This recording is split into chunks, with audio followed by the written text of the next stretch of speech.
Sur la rive boueuse de la Volga, à 922, la tente vibre comme une poitrine qui respire profondément avant le cri. À l'intérieur, 6 guerriers attendent dans la pénombre, aiguisés par le silence et l'odeur âcre du fer rouge. La jeune femme entre avec la maladresse de qui sait exactement ce qui va se passer et trébuche pourtant sur son destin. Elle s'appelle Sigrid, bien que le chroniqueur arabe qui observe à travers le tissu n'écrira jamais ce nom. Et elle a appris à survivre en prononçant des mots nordiques mal cousus pendant 2 ans de captivité, depuis que son village slave a brûlé comme une torche que personne n'a voulu éteindre. « Je vois, mon Seigneur », murmure-t-elle, et elle le dit pour tous et pour personne, pour la vieille corpulente qu'on appelle l'ange de la mort, et qui approche une lame du brasero jusqu'à ce que la lumière tremble, pour les hommes qui feignent de ne pas l'entendre, pour elle-même, car parfois l'auto-illusion est la seule couverture dans le froid. Dehors, la foule chante plus fort que le vent du fleuve. Ce n'est pas de la dévotion, c'est de l'ingénierie du bruit. Couvrir ce qui ne doit pas être entendu. Polir le rite jusqu'à ce que la violence soit lustrée comme une coupe sacrée. « Il m'appelle dans son hall », répète-t-elle, et chaque répétition la détache d'1 millimètre de son corps. Le 4e guerrier ne croit pas aux visions. Le 5e, encore moins. Quand le 6e a terminé, Sigrid ne parle plus de voir quoi que ce soit. Elle apprend la grammaire des choses qui se terminent. Alors la vieille se met en mouvement, corde dans une main, lame dans l'autre. 2 lignes parallèles qui mènent au même endroit, l'une pour fermer la gorge, l'autre pour clore le débat. Que personne ne se trompe, il n'y a pas d'improvisation ici. Cette chorégraphie a été répétée pendant 10 jours avec une précision qui mêle hydromel, herbe qui enivre sans endormir, et promesse d'un au-delà qui justifie chaque coup dans l'ici-bas. La jeune femme a été mieux nourrie que d'habitude, parée comme une offrande, surveillée sans répit pour que ni le suicide, ni l'évasion, ni la raison ne gâchent le spectacle. Le cadavre du chef repose oint d'huile.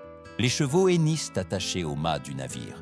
Les chiens gisent somnolents comme s'ils savaient faire partie du trousseau. La tente est un théâtre, le fleuve une salle, la communauté entière une congrégation qui transforme l'abus en liturgie et la liturgie en absolution. La chronique le dira avec élégance. Une esclave s'est offerte à suivre son seigneur dans l'au-delà. Le verbe « s'offrir » mérite suspicion. Dans un monde où quelqu'un sera choisi de toute façon, faire un pas en avant est une façon de choisir la forme de l'abîme, pas son existence. La liberté ici est un mot sans charnière. Sigrid a calculé, car même la peur calcule, que sa valeur marchande diminue, que l'arrivée de nouvelles captives déplace sa place, que la beauté sous le fouet se fane comme un fruit salé. Choisir la mort n'est pas une bravoure romantique, c'est une gestion de la douleur. Le chant monte d'un ton lorsque la corde frôle la peau. Ce n'est pas un hasard. Les rites ont besoin de son pour couvrir la respiration des vivants et le départ de ceux qui cessent de l'être. De l'extérieur, on distingue à peine des ombres qui se débattent sur la toile. À l'intérieur, 2 femmes tiennent les mains de Sigrid, 2 hommes s'échevillent, et la vieille fait son travail avec l'efficacité du métier. Dans quelques minutes, le bateau brûlera comme une seconde aurore sur la rive.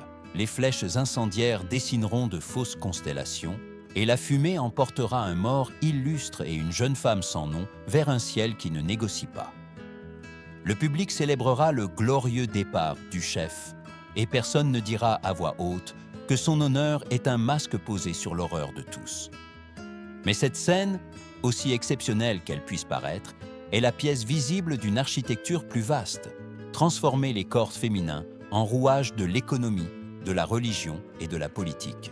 Le sacrifice n'est pas un caprice sanguinaire, c'est une communication publique. Il affirme les hiérarchies, renforce les pactes, anéantit les doutes. La communauté apprend en regardant, ici le pouvoir ne s'arrête pas avec la mort du chef. Il continue parce qu'il peut aussi décider de la mort de celui qui n'importe pas.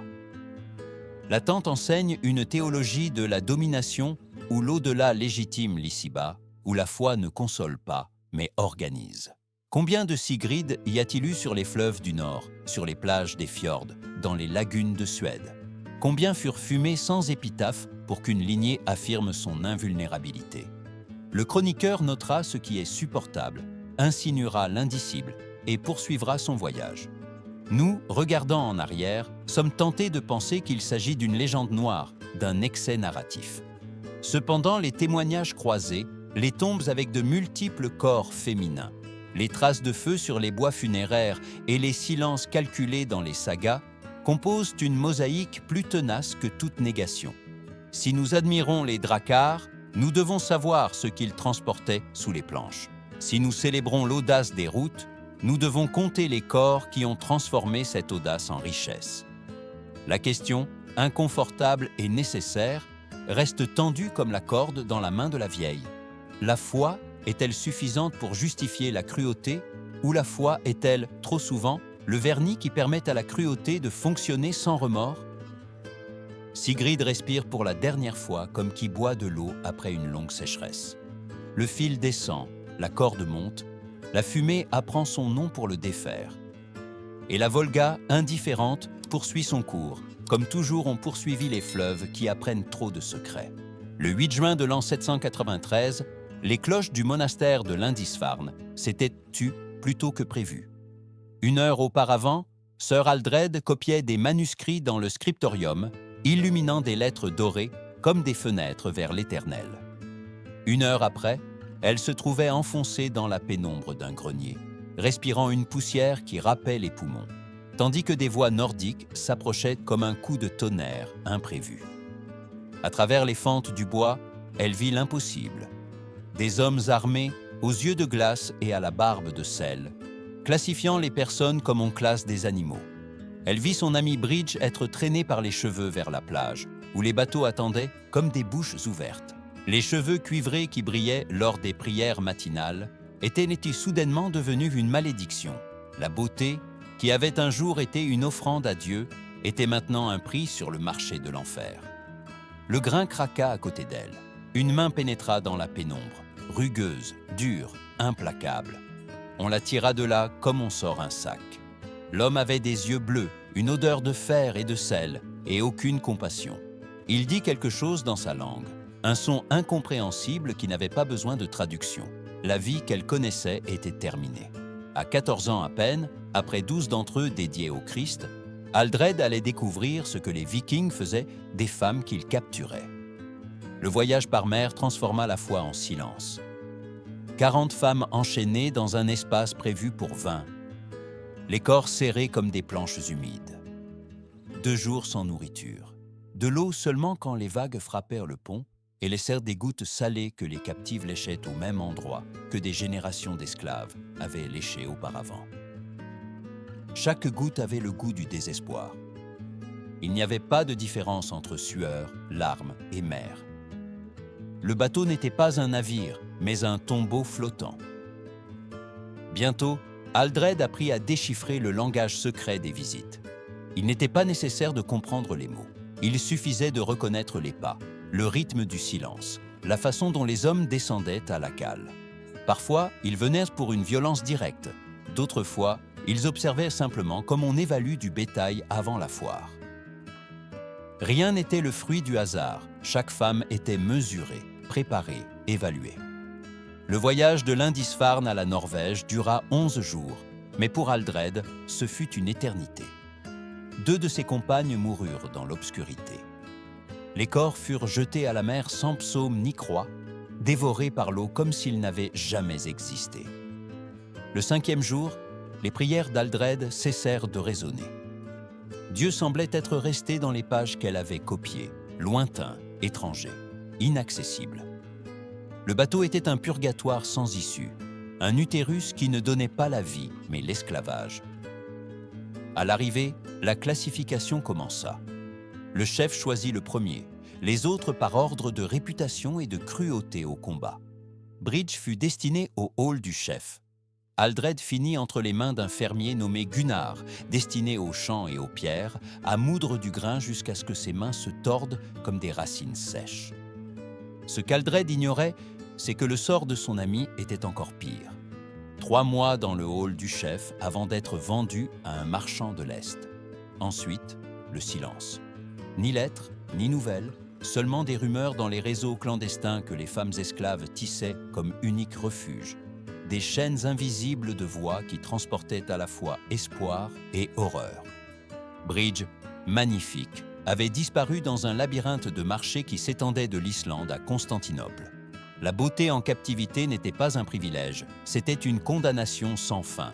L'attaque de Lindisfarne ne fut pas une exception, ce fut un modèle.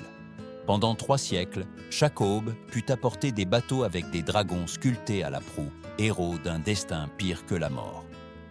Monastères, villages, fermes isolées, tous savaient que l'horizon pouvait s'ouvrir et tout engloutir. L'histoire chrétienne raconte que Lindisfarne fut le début de l'ère viking.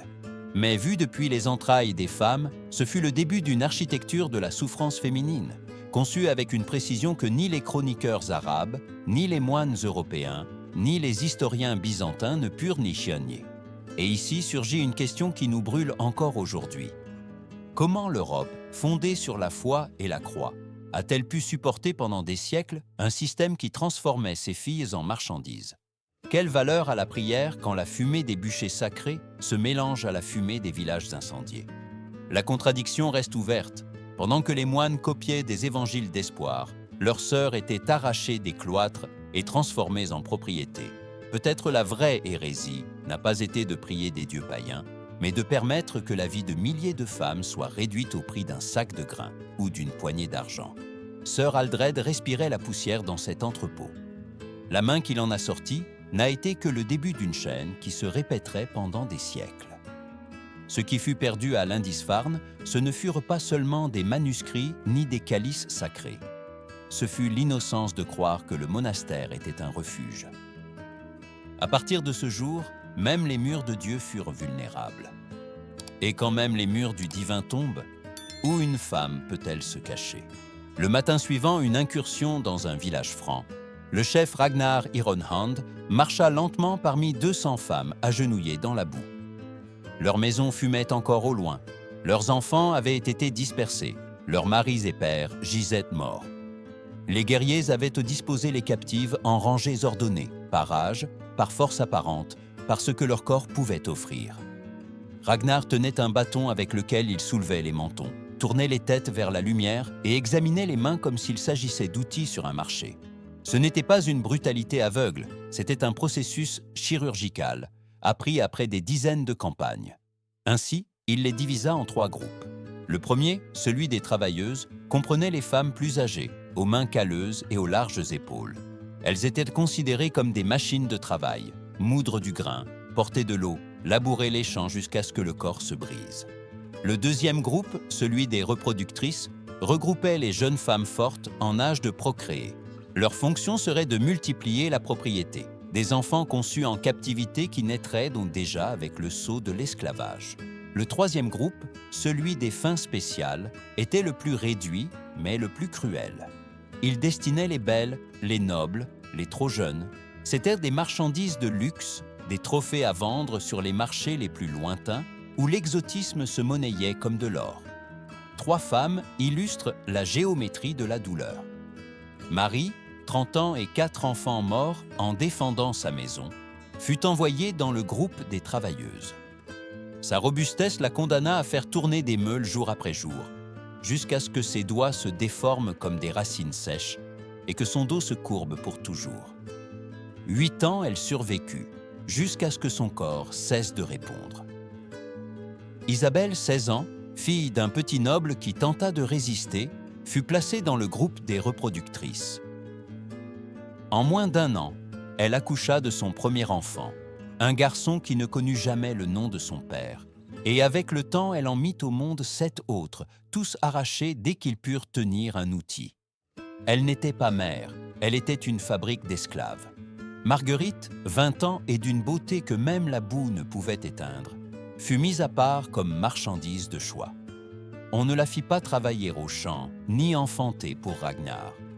On la lava, on l'habilla, on lui enseigna des phrases en arabe et en grec. On la prépara comme on polit un diamant avant de l'exposer aux enchères. Ce qui était bouleversant n'était pas seulement la violence, mais la précision économique qui battait derrière. Une dent pouvait trahir l'âge exact. Les hanches indiquaient un potentiel reproductif. Les mains révélaient le métier et la force.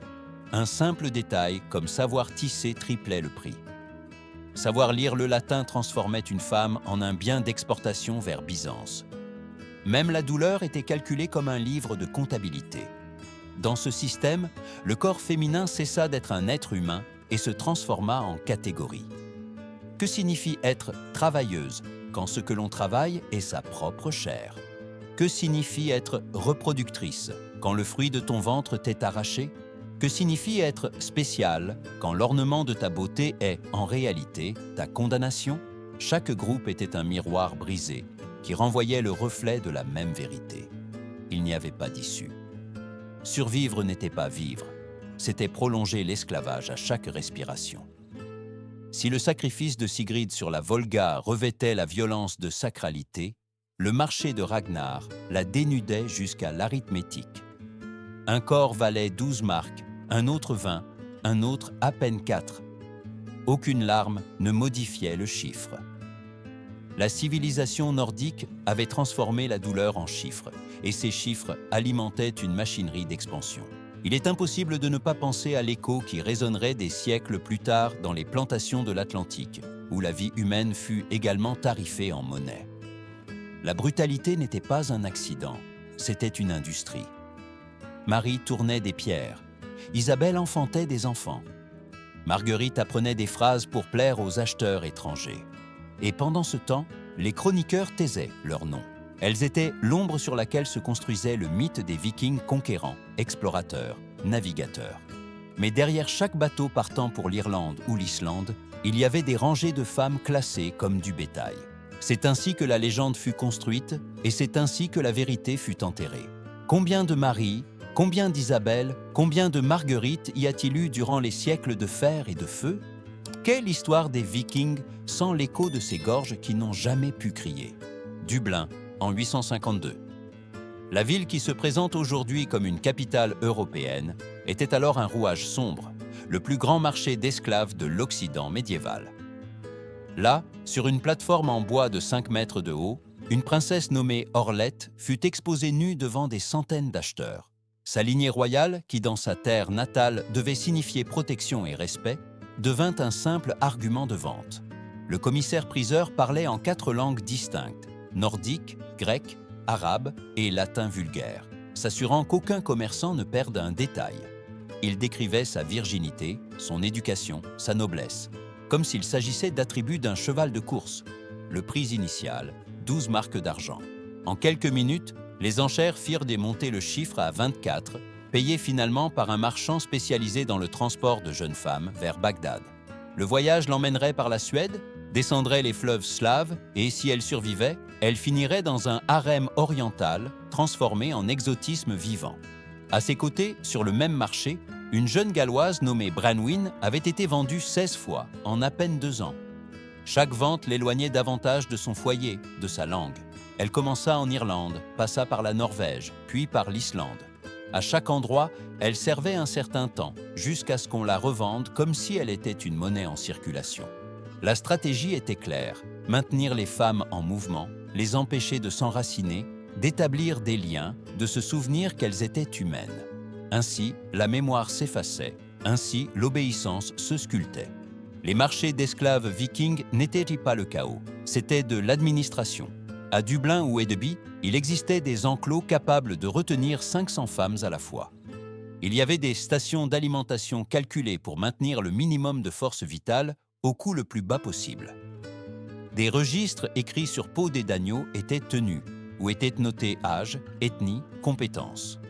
Des rudiments de médecine étaient appliqués pour isoler les malades, non par compassion, mais pour éviter qu'une épidémie ne réduise l'inventaire.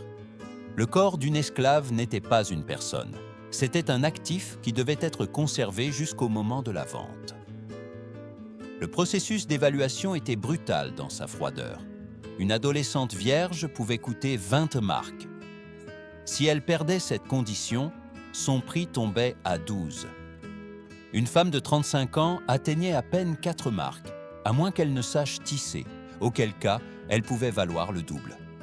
Une femme enceinte pouvait être vendue comme un investissement, 2 vies pour le prix d'une. Et si l'enfant naissait, il était exhibé comme garantie de fertilité. Les acheteurs préféraient la certitude que cette femme multiplierait leurs propriétés. Le spectacle ne s'arrêtait pas au marché. Dublin s'était transformé en un centre d'expérimentation financière.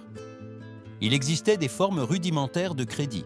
On permettait d'acheter des femmes à tempérament, engageant de futurs profits de butin.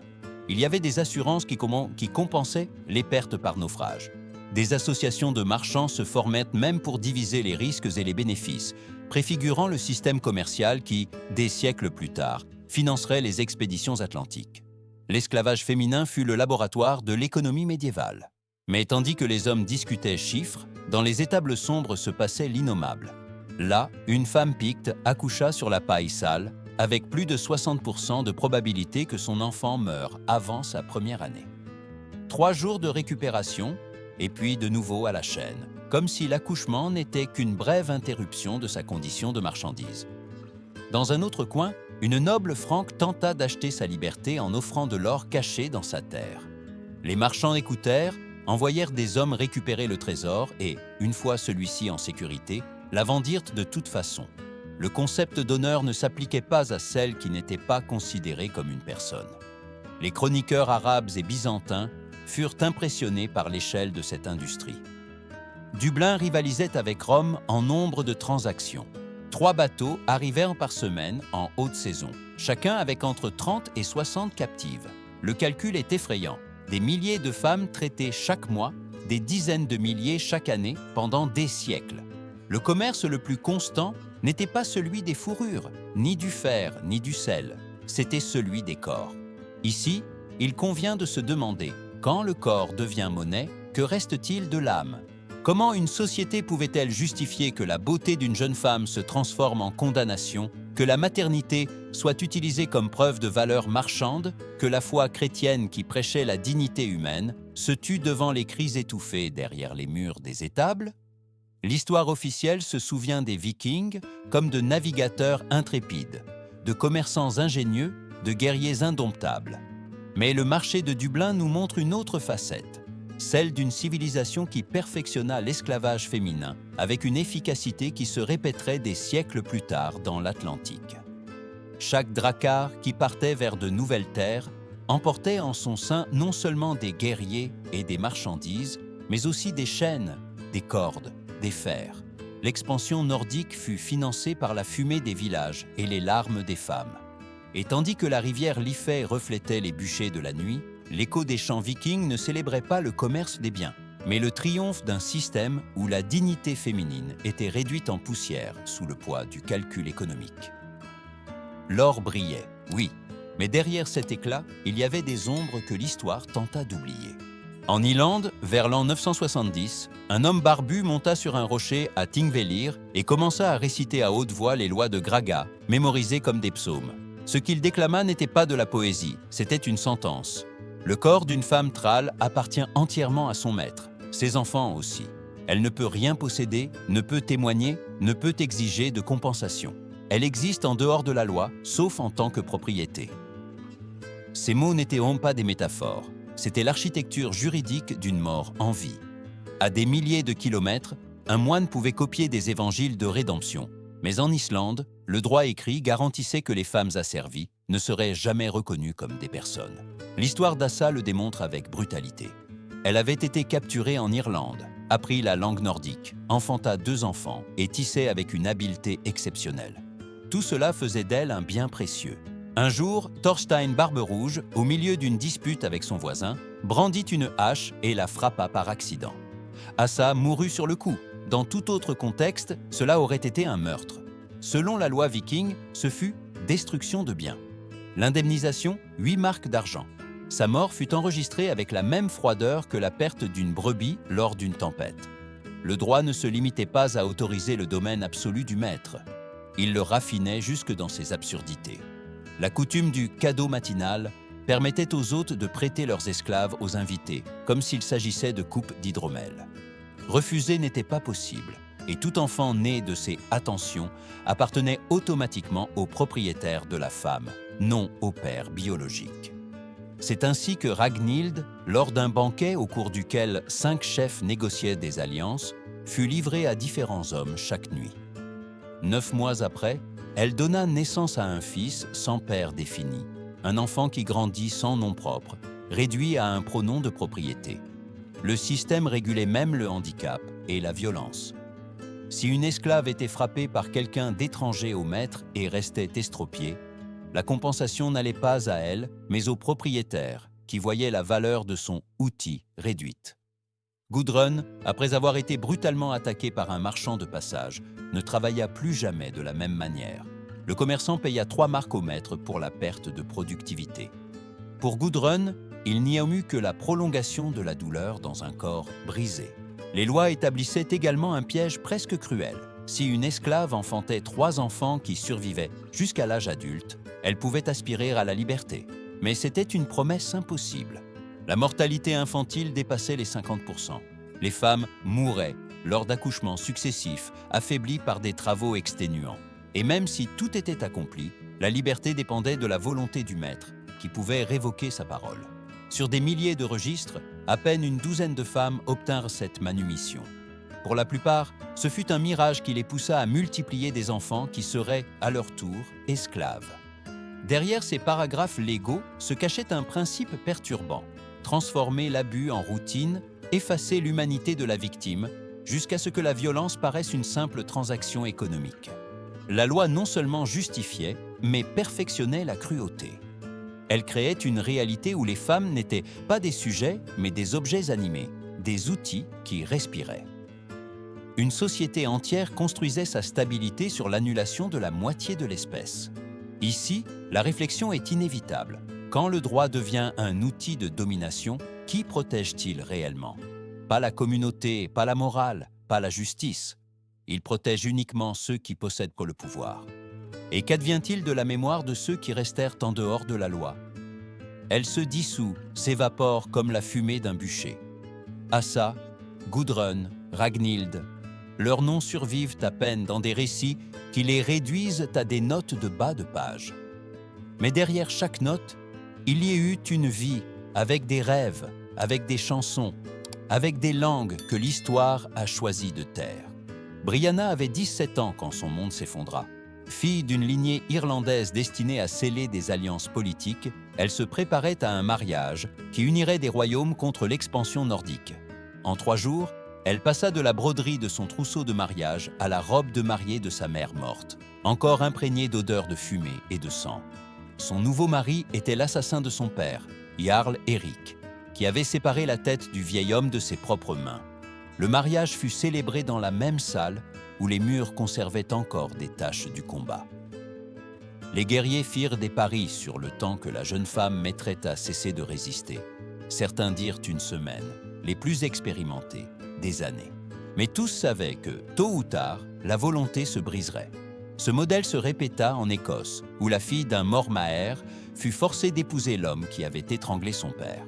Elle eut 4 enfants, tous de futurs pillards qui menèrent des expéditions contre les peuples de leur mère. En France, une noble veuve fut mariée à l'assassin de son mari à peine 1 mois après le massacre. Ses propres enfants du premier mariage grandirent comme esclaves dans la même maison qui aurait dû être un héritage légitime. En Saxe, une princesse devint l'épouse de celui qui avait incendié sa ville et exécuté 300 citoyens. Au mariage, il portait encore l'armure noircie par le feu. Ce n'était pas des mariages, c'était des absorptions, des stratégies calculées pour effacer des dynasties rivales et légitimer des conquêtes par le sang. Les enfants nés de ces unions portèrent l'apparence de leur mère, mais la langue, la foi et la loyauté de leur père viking. Ils grandissaient en parlant nordique, en vénérant Odin, en apprenant à mépriser les chansons que leur mère entonnait en secret. Ces enfants étaient des armes biologiques, la preuve que la conquête n'avait pas besoin d'épée quand on pouvait semer dans le ventre de la vaincue. Les études génétiques modernes confirment cette vérité perturbante. La majorité de la lignée masculine en Islande est scandinave, tandis que la féminine est en grande partie celte, surtout irlandaise et écossaise. Ces données ne sont pas de froid pourcentage, ce sont des cicatrices de milliers de Brianna contraintes d'enfanter des enfants qu'elles n'ont jamais pu appeler leurs propres. Derrière chaque chiffre, il y a un silence imposé, un souvenir réduit en cendres.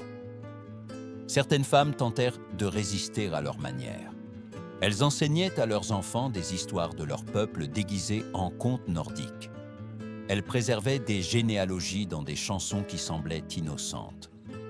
Elles empoisonnaient même lentement leurs époux, comme Gudrun des Hébrides, qui, après 10 ans d'obéissance apparente, réussit à tuer l'homme qui avait détruit sa famille. Mais même la vengeance était relative. La loi viking assurait qu'à la mort du mari, la veuve passait aux mains d'un autre homme de la famille. La liberté était un mot inexistant. Les mariages forcés furent aussi un théâtre politique.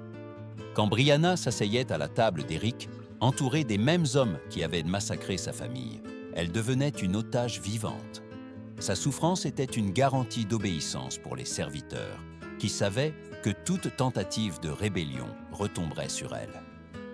Son corps était traité comme une frontière conquise, un rappel constant que la noblesse irlandaise n'était plus maîtresse d'elle-même. Et ici surgit la question qui devrait nous bouleverser. Une nation peut-elle naître d'un viol ? L'Europe du Nord se consolida sur ces unions forcées, où la politique se mêla à la violence intime. Les lignées qui fonderaient plus tard des royaumes et des parlements portaient dans leurs veines la marque de mariages célébrés dans des halls tachés de sang. On nous parle d'alliances dynastiques, mais on ne dit que rarement leur vrai nom. Esclavage sexuel transformé en politique d'État. Brianna, comme tant d'autres, survécut pour donner des enfants à son ennemi. Des enfants qui seraient célébrés comme des héros dans les sagas, tandis que leur mère restait invisible dans les chroniques. L'histoire officielle enregistra les rois, les jarls, les guerriers. Mais derrière chaque nom masculin, il y eut une femme contrainte d'effacer le sien. Et cette invisibilité, plus que l'épée, fut le triomphe le plus cruel des Vikings. Dans une ferme islandaise vers l'an 960, 3 générations de femmes partageaient le même toit et le même destin. La grand-mère avait été capturée en Écosse des décennies auparavant. Elle se souvenait vaguement d'un port de pierre, de chants en gaélique et du visage de sa mère qu'elle ne revit jamais. La mère, née en esclavage, ne connut pas d'autre vie que la servitude. La petite fille, âgée d'à peine 7 ans, ne pouvait même pas imaginer ce que signifiait être libre.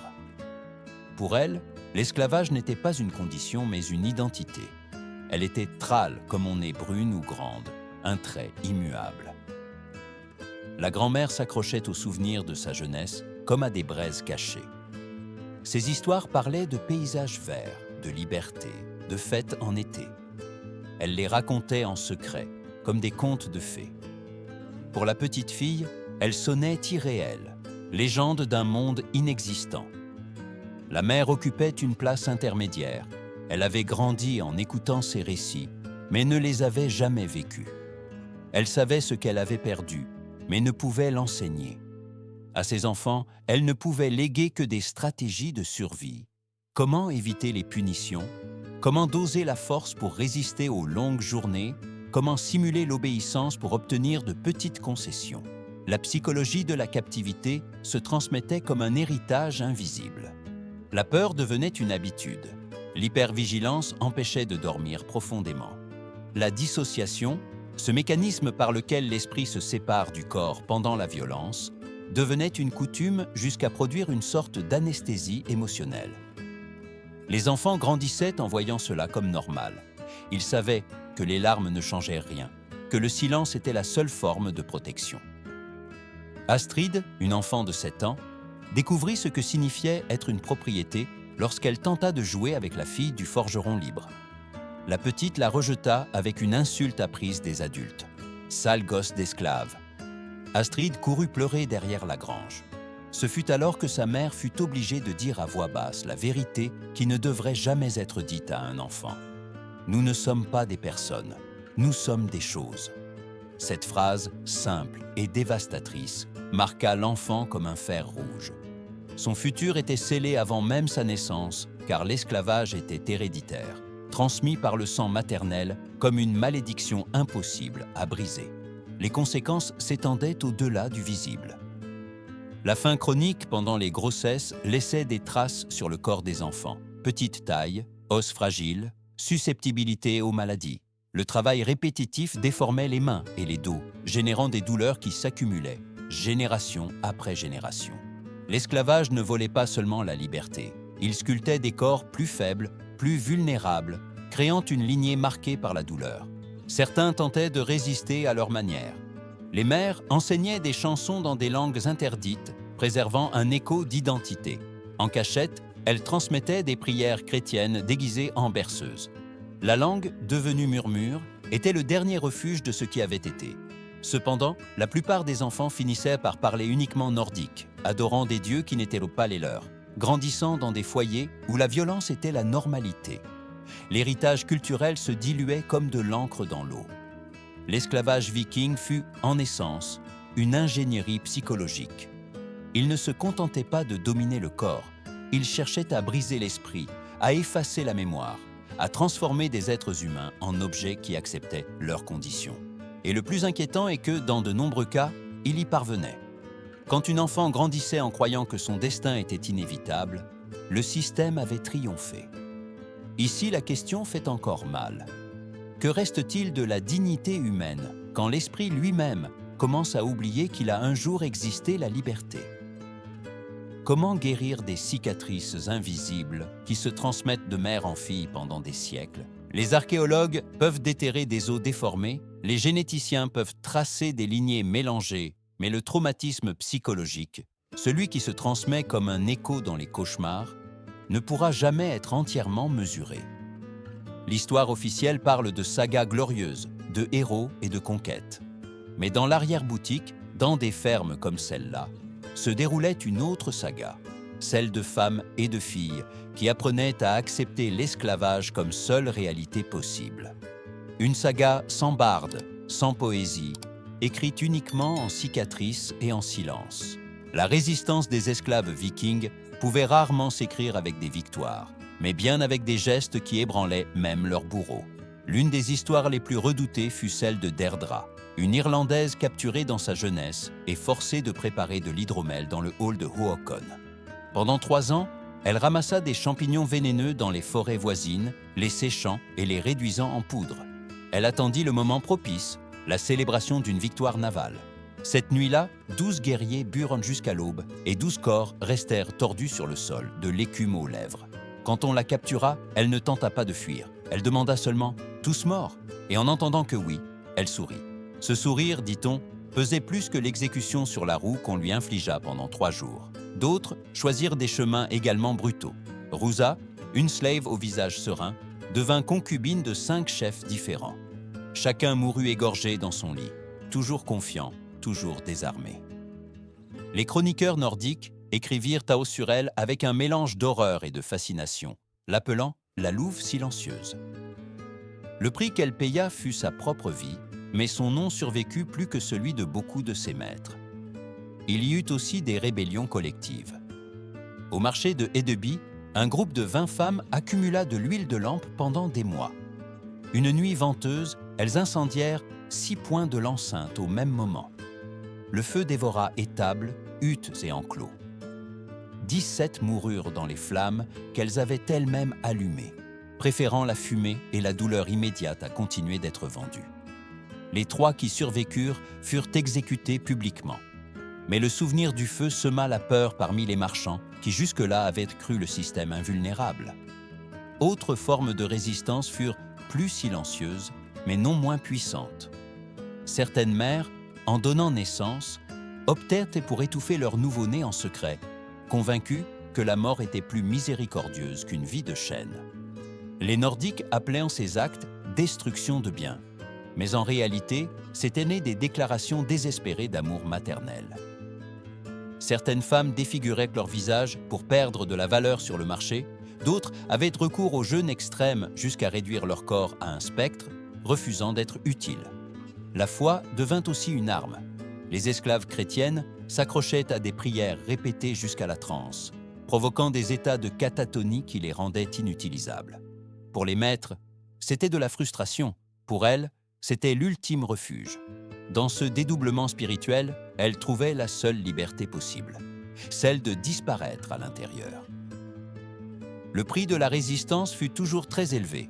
La torture et la mort guettaient quiconque osait défier l'ordre. Cependant, chaque acte de rébellion. Une coupe empoisonnée, un incendie, un enfant sauvé du destin d'esclave, rappelait aux propriétaires qu'ils n'auraient jamais un contrôle absolu. Chaque femme qui se dressait contre le système se met une fissure dans l'apparente omnipotence viking. Et ici surgit la réflexion. Qu'est-ce qui pousse quelqu'un à préférer la mort à la servitude? Quelle étincelle de dignité reste allumée même dans les endroits les plus sombres? La réponse peut-être est que l'humanité ne disparaît jamais tout à fait, même quand on essaie de la réduire à une marchandise. La résistance, même condamnée, fut la preuve que ces femmes ne furent jamais de simples objets. Elles étaient des personnes, et dans leurs gestes désespérés, elles ont laissé des traces que ni le feu ni le silence n'ont réussi à effacer. Dans les sagas officielles, presque rien de cela n'apparaît. Les poètes célébrèrent des batailles, pas des poisons. Ils chantèrent des expéditions, pas des larmes. Mais dans les recoins du souvenir, entre cendres et murmures, persiste l'autre saga, celle de femmes qui surent mourir debout, même si elles avaient vécu à genoux. Quand aujourd'hui nous pensons aux Vikings, l'image populaire est celle de bateaux avec des proues en forme de dragons, de casques resplendissants et d'explorateurs intrépides. Mais le véritable héritage, celui qui est rarement nommé, est celui d'un continent marqué par des cicatrices invisibles. Les fondations de la Scandinavie médiévale, ses marchés, ses routes commerciales et même ses sagas furent construites sur la chair d'un demi-million de femmes arrachées à leur terre. L'archéologie le confirme. À Dublin, sous les rues modernes, on a trouvé des restes de fer, d'enclos et de fosses communes. Ce sol que foulent aujourd'hui des touristes souriants fut, pendant 3 siècles, un enfer réglementé. À Hedeby, au Danemark, les vestiges de grands marchés révèlent la logistique d'un système qui traitait les corps comme un inventaire. Et dans des sépultures navales en Norvège et en Suède, de multiples squelettes féminins apparaissent aux côtés de chefs, confirmant que le sacrifice de Sigrid ne fut pas une exception, mais une pratique répétée. La génétique ajoute un autre niveau de témoignage. Des études en Islande démontrent que 62% de la lignée paternelle provient de Scandinavie, tandis que 63% de la lignée maternelle est celte. Ces chiffres sont la trace de milliers de Brianna, de centaines de Ragnhild, d'innombrables femmes absorbées dans des mariages forcés. Derrière chaque pourcentage, il y a une histoire de larmes silencieuses, de berceaux volés, de générations entières destinées à vivre comme des propriétés. Et pourtant, la mémoire officielle a préféré se taire. Les musées célèbrent les dracars comme des merveilles d'ingénierie, sans mentionner que ces mêmes navires transportaient des esclaves dans leurs cales. Les séries télévisées transforment les Vikings en héros romantiques, guerriers presque nobles, mais montrent rarement les femmes enchaînées qui ont financé leur gloire. Le tourisme en Scandinavie vend des souvenirs avec des casques et des runes, mais n'offre pas de monuments aux esclaves qui furent tefs de la fumée dans les funérailles ou des marchandises aux enchères. La culture moderne a transformé les bourreaux en symboles et les victimes en oubli. Ce souvenir est un acte de justice, parce que Sigrid a existé même si son nom fut à peine écrit, parce qu'Aldred a prié en vain dans la cale d'un bateau, parce que Marie a usé ses mains à tourner des pierres jusqu'à ce qu'elles se déforment, parce qu'Isabelle a enfanté des enfants qu'elle n'a jamais pu étreindre, parce que Marguerite fut polie comme un joyau pour être vendue au plus offrant, parce que Branwyn a oublié sa langue natale après avoir été vendue 16 fois. Elles furent dès la colonne cachée d'une civilisation qui affichait sa force, mais dont la véritable base fut l'asservissement systématique de femmes. Et voici la question finale, adressée à qui écoute cette histoire. Que faisons-nous de cette mémoire? Continuerons-nous à romantiser les Vikings sur des t-shirts et des logos sportifs, ignorant qu'ils furent des trafiquants d'êtres humains? Ou serons-nous capables de reconnaître que la gloire que nous célébrons fut financée par l'humiliation de milliers de vies? Ce souvenir ne rend pas ce qui est perdu, mais empêche l'indifférence de rester complice. La fumée du bateau de Sigrid se dissipa dans le ciel de la Volga il y a plus de 1000 ans. Personne ne pleura pour elle, personne ne grava sa tombe, personne n'écrivit son histoire. Mais aujourd'hui, en ressuscitant sa mémoire, en prononçant son nom, en reconnaissant que sa mort ne fut pas un accident, mais une partie d'une machinerie, nous lui rendons une partie de ce qui lui fut volé, son humanité. Parce que ces femmes furent elles plus que des chiffres, plus que des propriétés, plus que des ombres dans des chroniques écrites par des hommes qui les ignorèrent. Elles furent des filles, des mères, des sœurs. Et bien que l'histoire ait tenté de les effacer, la génétique, l'archéologie et la mémoire insistent pour nous rappeler qu'elles ont existé, que leur souffrance ne fut pas collatérale mais centrale, que sans elles, il n'y aurait eu ni expansion, ni richesse, ni saga. Ceci est le véritable héritage des Vikings, un empire fondé sur la négation de la moitié de l'humanité. S'en souvenir est le minimum hommage que nous puissions leur offrir. Si cette vérité cachée vous a bouleversé, si vous croyez qu'elle mérite d'être racontée, partagez cette vidéo. Laissez votre commentaire et abonnez-vous. Car tant que nous parlerons d'elles, tant que nous prononcerons leur nom, le silence imposé pendant des siècles commencera à se rompre. Elles ont existé et elles méritent qu'on se souvienne d'elles.